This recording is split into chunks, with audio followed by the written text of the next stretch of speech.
नमस्ते दोस्तों, welcome to only exam up to date channel. आज हम लोग बीपीएससी का जो 29 जनवरी 2022 को जो पेपर हुआ है कला एवं संस्कृति पदाधिकारी का, उसका प्रश्न हम लोग आज डिस्कस करने जा रहे हैं। आज हिंदी मीडियम का प्रश्न है मेरे पास, कोशिश करेंगे इसको देखने का। तो देखो, साइंस के कुल 30 प्रश्न हैं। मैं स्क्रॉल करके एक बार दिखा देता हूँ। टोटल प्रश्न 150 हैं, सब एक एक मार्क्स के हैं और मैथ्स के 10 प्रश्न हैं। हमने डिस्कस कर रखा है। आप बीपीएससी का प्लेलिस्ट जाकर चेक कर सकते हो, आपको ईच एंड एवरी प्रश्न का डिस्कशन मिल जाएगा। तो हम लोग लास्ट से ही शुरू करते हैं। निम्नलिखित में कौन सी एक मनोवैज्ञानिक दवा नहीं है? क्वेश्चन अच्छा से पढ़ना है। मनोवैज्ञानिक दवा, साइकोलॉजिकल ड्रग्स। तो देखो, कोकेन जो होता है वो होता है, मॉर्फिन जो होता है वो होता है, हेरोइन जो होता है वो होता है। ये जो पेनिसिलिन है ना, ये एंटीबायोटिक होता है, एंटीबायोटिक, ठीक, एंटीबायोटिक होता है ये। तो ये मनोवैज्ञानिक दवा नहीं है। अच्छे भोजन की गंध से मुंह में पानी आ जाता है, यह एक एक्वायर्ड, देखो ACQUIRED, एक्वायर्ड एक्टिविटी है, ठीक है। ये है जन्मजात, कॉन्जेनाइटल, प्राकृतिक, नेचुरल, साधारण। तो ये एक्वायर्ड है, हम लोग जीवन में एक्वायर करते हैं इससे। आगे देख लेते हैं। टीकाकरण की कल्पना डैश ने की थी? टीकाकरण, वैक्सीन, एडवर्ड जेनर। लसिका एक गैर कोशिकीय हिस्सा पानी के लगभग डैश से बना होता है। देखो, लसिका बारे में मैं नहीं जानता हूँ, इंग्लिश मीडियम का स्टूडेंट हूँ, मैं इंग्लिश प्रश्न रेफर करके आपको बताऊँगा। डैश एकमात्र धमनी है जो विऑक्सीजनित रक्त वहन करती है। तो देखो, इसका फुफ्फुसिया धमनी है। इंग्लिश में पल्मोनरी आर्टरी बोलते हैं। Pulmonary artery, only one artery which carry deoxygenated blood, deoxygenated blood. Okay, आगे देखता हूँ। इधर हो गया ना। आगे, डैश को मास्टर ग्रंथि कहा जाता है। देखो, pituitary gland is called master gland, ठीक है, ध्यान में रखना है। Pituitary gland is called master gland, Hindi में पीयूष ग्रंथि बोलते हैं। तंत्रिका तंत्र I mean nervous system, sorry, तंत्रिका तंत्र को नर्वस सिस्टम बोलते हैं कि संरचनात्मक, स्ट्रक्चरल और कार्यात्मक, फंक्शनल इकाई क्या है? तो न्यूरॉन होगा। ये एक्सोन क्या होता है? एक्सोन, देखो, ये जो न्यूरॉन है, इसी से जो निकलता है इसको एक्सोन बोलते हैं। इस ट्यूब को एक्सोन बोलते हैं।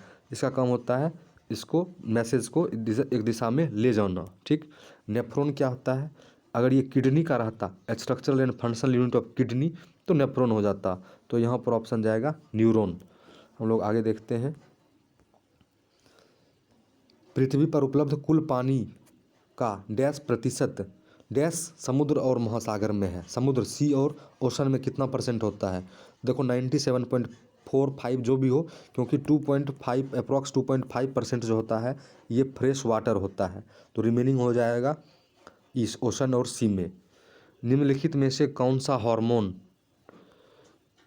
ग्लूकोज की अधिकता को ग्लाइकोजन में परिवर्तित करता है? इसका मतलब ये हुआ ग्लूकोज टू ग्लाइकोजन कौन सा हार्मोन है? देखो, ग्लूकागॉन, थायरोक्सिन, एड्रिनलिन और इंसुलिन। ग्लूकागॉन क्या करता है? ग्लूकोज को बढ़ाता है, ठीक। एड्रिनलिन क्या करता है? ये भी ग्लूकोज को बढ़ाता है। तो इसका ऑप्शन हो जाएगा इंसुलिन, ठीक। इन्होंने एड्रिनलिन टिक किया है। डैश को 18 नंबर देखते हैं। डैश को व्यापक रूप से भविष्य में बड़े पैमाने पर ईंधन के रूप में देखा जाता है। तो हाइड्रोजन गैस को देखा जा रहा है बड़े पैमाने पर। अभी हम लोग इसलिए यूज़ नहीं कर पा रहे हैं, हमारे पास टेक्नोलॉजी की कमी है। 22 नंबर है। डैश फूल के प्रजनन तंत्र होते हैं। प्रजनन तंत्र, रिप्रोडक्टिव ऑर्गेन ऑफ फ्लावर क्या होता है? तो देखो, पंखुड़ियाँ जो है, पेटल सेपल, जिसमें भी ऑप्शन आ जाएगा वो तो गलत हो जाएगा। तो इसका आ जाएगा, क्या आ जाएगा? देखो, पंखुड़ियों वाला ऑप्शन ए कट गया, पंखुड़ियाँ ऑप्शन सी भी कट गया, बच गया पुंकेसर और गर्भकेसर, बाह्य दल और पुंकेसर। तो मैं हिंदी नहीं जान रहा हूँ यहाँ पर, तो मैं इसको रेफर करके आपको कमेंट सेक्शन में बताऊँगा क्वेश्चन नंबर 22 को। आगे देखो, सैप के आरोहण के लिए, आरोहण का मतलब होता है असेंडिंग, सैप, सैप कोई प्लांट में सैप SAP, तो किसी भी प्लांट में, कोई प्लांट है मान लो, उसमें सैप ऊपर कैसे चढ़ता है, तो भाई ट्रांसपैरेशन होता है ना। देखो वाष्पोत्सर्जन खिंचाव, ट्रांसपैरेशनल पूल, जो पानी का लॉस होता है, यही एक बल लगाता है ऊपर की तरफ, तो जाइलम के थ्रू वो सारा मिनरल न्यूट्रिएंट्स जो भी अर्थ से जाने होते हैं वो प्लांट में ऊपर जाते हैं, ठीक है। तो वो हो जाएगा ट्रांसपैरेशनल पूल। आगे देखते हैं 17 नंबर, चांदी, लोहा और तांबा प्रकृति में, नेचर में ये प्रतिक्रियाशील है। प्रतिक्रियाशील का क्या होता है, रिएक्टिव है, ठीक है, रिएक्टिव है। निम्नलिखित में से उनकी प्रतिक्रिया का सही क्रम है, तो ये आपको याद रखना है। लोहा जो होता है, आयरन सबसे ज़्यादा हो जाएगा ऑप्शन के हिसाब से, ऐसे तो एक उसका पूरी सीरीज है, आपको याद करना है। फिर चांदी हो जाएगा, सिल्वर, फिर हो जाएगा कॉपर। और देखो एक कॉमन सेंस से भी ये ऑप्शन टिक किया जा सकता था, डी नंबर, क्योंकि देखो लोहा जो है ना, आप देख रहे हो आपके आसपास भी लोहा जो होता है उसमें जंग लग जाता है, जंग को इंग्लिश में रस्ट बोलते हैं। फॉर्मूला उसका हो जाता है Fe2O3.XH2O, ये हो जाता है रस्ट का। चांदी जो होता है Ag, तो वो बनाता है Ag2S, सल्फाइड का कंपाउंड बना देता है। और तांबा तो कॉपर CuS, ये भी कुछ इसी प्रकार का कंपाउंड बनाता है जंग का, रस्ट का। आगे देखो, प्रेशर कुकर में खाना पकने में कम समय क्यों लगता है, ये आपके लिप पर होना चाहिए। पानी का क्वथनांक बढ़ जाता है, क्वथनांक का बॉइलिंग पॉइंट बढ़ जाता है। अगला है, रासायनिक प्रतिक्रिया के दौरान किसी तरल कोई भी फ्लूइड है, फ्लूइड लिक्विड में गैस के बुलबुले, ये जो बुलबुला बनता है किसी फ्लूइड में, उसे क्या कहा जाता है। तो देखो हिंदी में बुदबुदाहट है, ऐसे इंग्लिश में हम लोग पढ़ते हैं, इंग्लिश वाले को ये भली भांति पता होगा, ईफरवेसेंस, ईफरवेसेंस, ठीक है, तो उसे ईफरवेसेंस बोलते हैं। वाष्पीकरण क्या होता है, इवेपोरेशन। विसरण क्या होता है, डिफ्यूजन। संघनन क्या होता है, कंडेंसेशन। ठीक, आगे देख लेते हैं। पदार्थ के अंतर रूपांतरण वाली स्थिति में, अगर कोई भी पदार्थ है, कोई भी सब्सटेंस है, कोई भी मैटर है, एक स्टेट से दूसरे स्टेट में बदल रहा है, तो क्या क्या चेंज होगा। देखो अंतर रूपांतरण तो फिजिकल चेंज भी होता है, और फिजिकल चेंज तो होता ही है, जैसे पानी बर्फ़ बन गया या वाष्प बन गया। और पदार्थ के अंतर रूपांतरण, ये थोड़ा सा इंग्लिश मुझे यहाँ प्रॉब्लम हो रही है, इसको मैं देखता हूँ। इन्होंने ठीक क्या किया, रासायनिक परिवर्तन, संरचना परिवर्तन होता है। देखो होता तो है ही, इसको हम लोग देखते हैं आगे। तत्व की द्रव्यमान संख्या, कोई भी एलिमेंट है उसका मास नंबर निकालने के लिए क्या करते हैं, न्यूट्रॉन प्लस प्रोटॉन को जोड़ देते हैं, तो ये होता है मास नंबर। देखो प्रोटॉन और न्यूट्रॉन का योग। आगे देख लेते हैं। देखो ये दो जो क्वेश्चन है 11 नंबर और 14 नंबर, ये डायरेक्ट साइंटिस्ट के नेम पर पूछा है, जिसको आप डायरेक्ट बुक से रेफर कीजिए। मैं कंसेप्ट बेस्ड क्वेश्चन डिस्कस करूँगा। यदि एक फुलाया हुआ गुब्बारा जलते बल्ब के पास लाया जाता है तो वह फट जाता है, क्योंकि देखो गुब्बारा में क्या है, कोई भी गैस है, हवा है, तो जलते हुए बल्ब का क्या मतलब है, उससे हीट निकल रहा है, ठीक है। हीट निकलेगा एयर में, तो क्या होगा, कोई भी हवा पर उसका एक्सपेंशन होगा, गर्म होगा तो क्या होगा, उसमें एक्सपेंशन होगा, एक्सपेंशन क्या होगा, एक्सपेंशन होगा तो वो फैलेगा, तो बैलून पर वो बाहर की ओर प्रेशर लगाएगा, तो बैलून बर्स्ट कर जाएगा, ठीक है।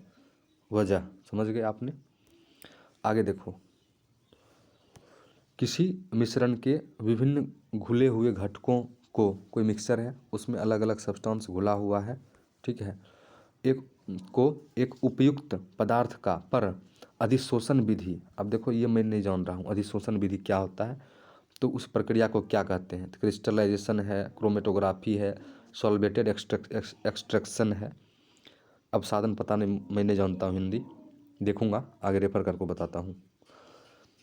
9 नंबर क्वेश्चन देखो, जब एक विद्युत उपकरण का स्विच बंद किया जाता है तो डैश डिस्कनेक्ट हो जाती है। ये क्वेश्चन हम बहुत अच्छा से डिस्कस किए हुए हैं, आप हमारा वीडियो देख सकते हैं साइंस का। 1 हॉर्स पावर के डैश के बराबर होते हैं, वो 746 वाट होता है, वो आप चेक कर ये तो ये डायरेक्ट क्वेश्चन है। एक 1 HP इक्वल टू 746 वाट।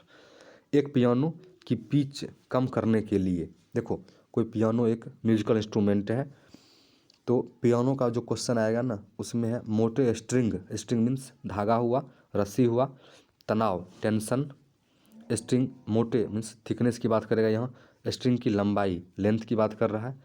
देखो क्वेश्चन जो आएगा इसमें तनाव बढ़ाना चाहिए, घटाना चाहिए, मोटा स्ट्रिंग यूज़ करना चाहिए। मोटा स्ट्रिंग का क्या मतलब, यहाँ पर यूज़ करने का क्या मतलब होता है, वो रेडियस डायमीटर के साथ खेलना चाह रहा है आपके साथ, ठीक।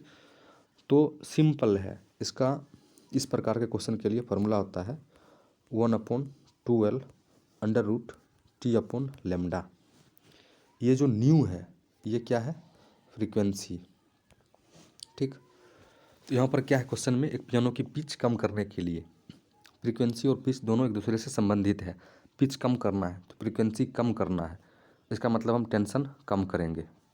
देखो जिसमें होगा टेंशन कम करेंगे, उसके बाद लंबाई का क्या करेंगे, फ्रीक्वेंसी कम करने के लिए लंबाई को हमें बढ़ाना होगा।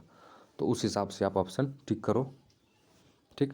आगे देखते हैं, अगर प्रॉब्लम होता है तो आप कमेंट में बताओ। छिपकली के पैर डैश की तरह काम करता है, तो देखो ये सक्शन पैड है, या आप नेट रेफर भी कर सकते हो। जब ध्वनि तरंग के रूप में चलती है तो, देखो साउंड जब मूव करता है ना, ध्वनि तरंग साउंड वेव, ठीक, ये आप क्लास 8 से ही पढ़ रहे हैं और 12th में वेव ऑप्टिक्स टक्स पढ़ते हुए जाते हैं आप। जब ध्वनि तरंग के रूप में चलती है तो देखो क्या होता है, माध्यम के कण स्रोत से श्रोता की ओर, भाई कण थोड़े चलता है, जो कण है कण तो वहीं रहता है, बिल्कुल नहीं, पहला ऑप्शन गलत हो गया। माध्यम के कण स्थिर रहते हैं, स्थिर भी नहीं रहते हैं, वाइब्रेट करते हैं, थोड़ा थोड़ा ऐसे ऐसे वाइब्रेट आप समझते हो ना, वाइब्रेट करते हैं। माध्यम माध्यम मतलब मीडियम के कण ऊपर नीचे कंपन करते हैं, ऊपर नीचे का ये मतलब हुआ। देखो आप सोच सकते हो कि भाई ग्राफ तो हम ऐसे ही बनाते हैं, आप ग्राफ बनाते हो ऐसे, लेकिन कण जब ध्वनि तरंग की बात होती है तो ऐसे मूव नहीं करते हैं, वो आगे पीछे मूव करते हैं, ठीक है। वहाँ पर compression and rarefaction zone create होता है। कंप्रेशन का क्या मतलब है, हाई डेंसिटी जोन, समझ सकते हो आप, हाई डेंसिटी जोन। रेयरफैक्शन का क्या मतलब है, लो डेंसिटी जोन। यहाँ हाई डेंसिटी जोन जैसे सोर्स है यहाँ पर, यहाँ हाई डेंसिटी जोन क्रिएट हो गया, यहाँ पर लो हुआ, फिर यहाँ हाई हुआ, फिर लो हुआ, तो ऐसे ही ये मूव करता है, ठीक है। आगे देखो सही संबंध कौन है, तो भाई ये आपको पता है, density equal to mass by volume है। डेंसिटी को घनत्व बोलते हैं, मास को द्रव्यमान बोलते हैं, वॉल्यूम को आयतन बोलते हैं, आप चेक कर लो। किसी तरल पदार्थ का क्वथनांक बॉइलिंग पॉइंट बढ़ जाता है, देखो इस आधार पर क्वेश्चन आ रहा है, तो प्रेशर बढ़ाने से बढ़ता है, तरल पर दबाव बढ़ाने से, ये ठीक है। और भी ऑप्शन हम लोग चेक करते हैं। एक ऑप्शन है देखो, तरल का द्रव्यमान बढ़ने से, तरल का घनत्व बढ़ाने से। तो देखो यहाँ पर 2 फॉर्मूला आपका कॉम आएगा, density equals to mass by volume, और प्रेशर जो होता है इन्वर्सली प्रोपोर्शनल टू वॉल्यूम होता है। ये दोनों फार्मूला लगाओ, आप खुद सॉल्व करो, आंसर आएगा, हमने कर रखा है। अगला क्वेश्चन, एक ही पदार्थ के अणुओं के बीच आकर्षण के अंतर आणविक बल को कहा जाता है। देखो कोई एक ही पदार्थ है, कह रहा है अणुओं के बीच कोई एक मॉलिक्यूल यहाँ है, कोई एक मॉलिक्यूल, आकर्षण के अंतर आणविक इंटरमॉलिक्यूलर फोर्स को कहा जाता है। देखो इसके पास भी कुछ मास होगा, चाहे माइनस (10⁻⁻⁻34 हो या समथिंग माइनस में ही हो, लेकिन मास तो कुछ होगा, कुछ दूरी भी होगा, चाहे जिसमें फेम्टोमीटर में हो, ऑटोमीटर में हो। फेम्टोमीटर मीन्स 10⁻⁻15 मीटर में हो, मतलब माइन्यूट डिस्टेंस भी हो, तो ग्रेविटेशनल फोर्स तो लगेगा, क्योंकि मास होगा m1 m2/r², ये तो लगेगा।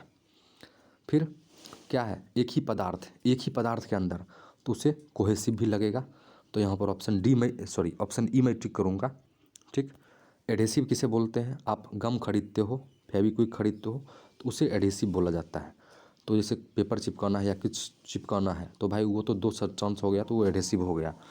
लास्ट क्वेश्चन आज का, सूर्य के प्रकाश के वर्ण क्रम में 7 रंगों का, जो भाई देखो सूर्य का जो प्रकाश होता है सन रेज, ठीक है, वो जो होता है वाइट रेज, वो 7 कलर का बना हुआ होता है। VIBGYOR, violet, indigo, blue, green, yellow, orange, red, ठीक। तो ऑप्शन सी दिख रहा है आपको। रेड जो होता है इसका वेवलेंथ सबसे ज़्यादा होता है, सबसे ज़्यादा वेवलेंथ मैक्सिमम। वायलेट का सबसे कम हो जाएगा। अगर और भी कुछ प्रॉब्लम रह जाता है तो आप हमारे टेलीग्राम, इंस्टाग्राम पे जुड़ सकते हैं और अपने फ्रेंड्स के बीच ये शेयर कीजिए। और चैनल, अगर आप नए हैं चैनल पर तो चैनल को सब्सक्राइब भी कीजिए। जय Hind, thanks a lot, thank you for the discussion.